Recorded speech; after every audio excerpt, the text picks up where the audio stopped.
NCUA board member Rick Metsger discussed issues raised at the monthly board meeting here at the NCUA headquarters.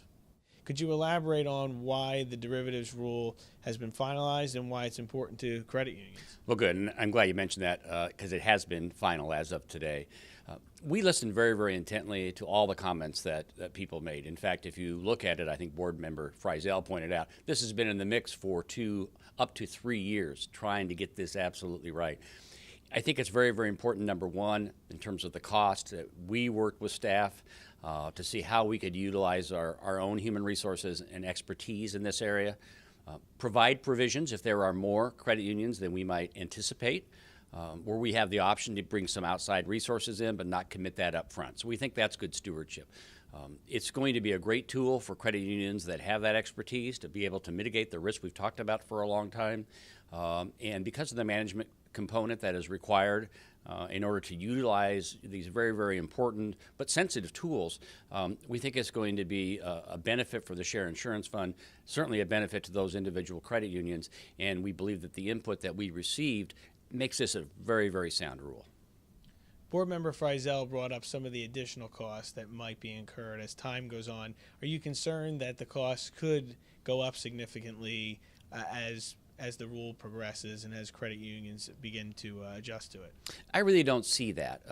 This is not a tool that a lot of credit unions, in terms of the overall scheme, are going to use because it is very, very sensitive to expertise.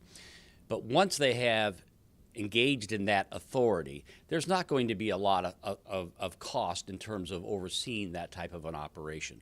And the most of the cost we're going to see is the first 2 years, as I think the presentation pointed out, as those who want to engage in that authority. Once they have identified and established a track record and their effectiveness, I don't think we'll see significant additional cost in the terms of supervisory type of work. So this rule is going to cover all federal credit unions, not state chartered, federally insured. Well, what we've done, we listened very, very carefully to state regulators who, under state authority, may already have derivative authority or may prevent that under their state law, or there may be parity provisions that if the federal government allows federal charters to do this, state charters can do this.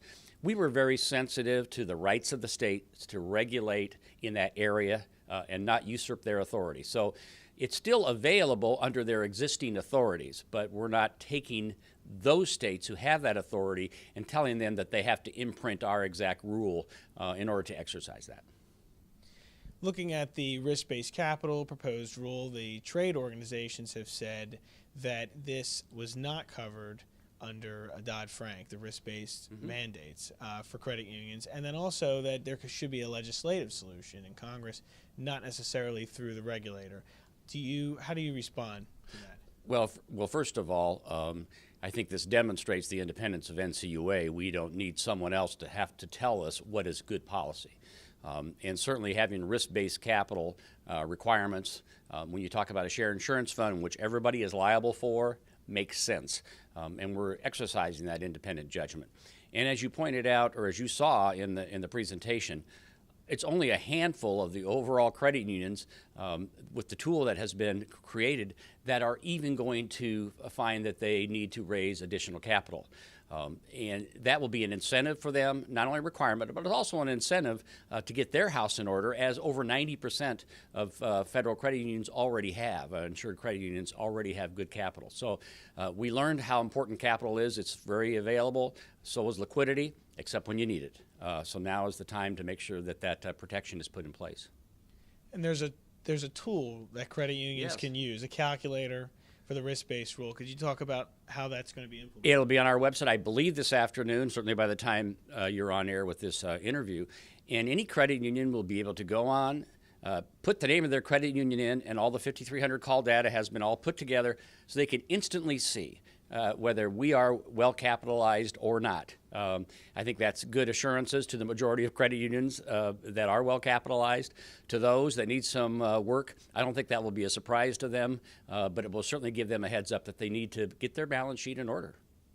The letter went out to credit unions saying that the NCUA is going to impose penalties, aggressive penalties on credit unions who don't file on time.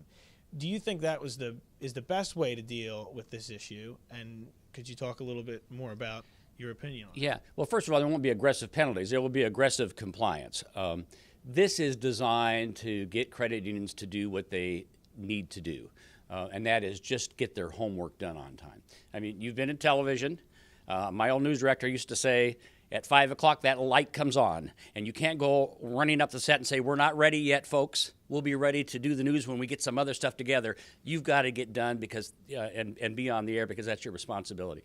Same thing with credit unions. This data is important. It's important for the overall picture of the health of the credit union system and those who use that data. We're saying make sure you get that in on time.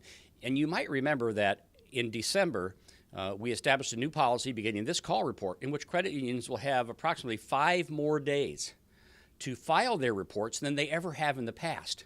So they get the additional 5 days that was added to the pre-existing status. So there's no excuse to be late. And I think that what you will find, as we have noted in other agencies like the FDIC, in which there is very little noncompliance, that they may growl about it if they're ones that have been historically late, but just like in college, when the prof says the homework's due, they're going to get their homework done. That's the end result. Do you think we'll see the number of credit unions who file late decrease after this letter? Significantly. I think we'll have this discussion probably late summer, early fall, and you'll be amazed at how small that number is, because that's what it's all about. It's like, this is important data. You need to prioritize it. It's not that it's confusing. Those credit unions that are late aren't always the same ones. They change from quarter to quarter. So it's just a matter of prioritizing that this information is important and needs to be in on time. What are the consequences of missing the deadline? Well, if they miss the deadline, first of all, in the first quarter, they're going to get a notice. Hey, you missed the deadline, and if you do this next quarter, this is a fine that we would propose to you. Hopefully that'll get their attention, and then the next call report, they will not be late. If they are late, we have established a matrix for a proposed fine.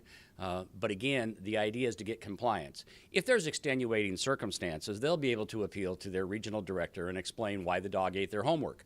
And in those types of cases, that there's a legitimate one, we're going to be we'll take that into consideration. If there's hurricanes, if there's tsunamis, obviously that's not going to be a factor in which anybody's going to be fined. We just want them to say, hey, put this on the top of your list when it's due and get it done. Some credit unions have expressed concerns with the online call report filing system. Is the NCOA going to improve that system going forward? We're always looking to improve the system. I know our tech people are always looking to make sure that the data is important because it takes our time. If there's errors because the system isn't working right or unclear, that's an ongoing process, and I know they're working very, very, very, very diligently to make sure it's as clear and accurate as possible. In Alexandria, Virginia, at the NCOA headquarters, I'm Nicholas Balassi, Credit Union Times.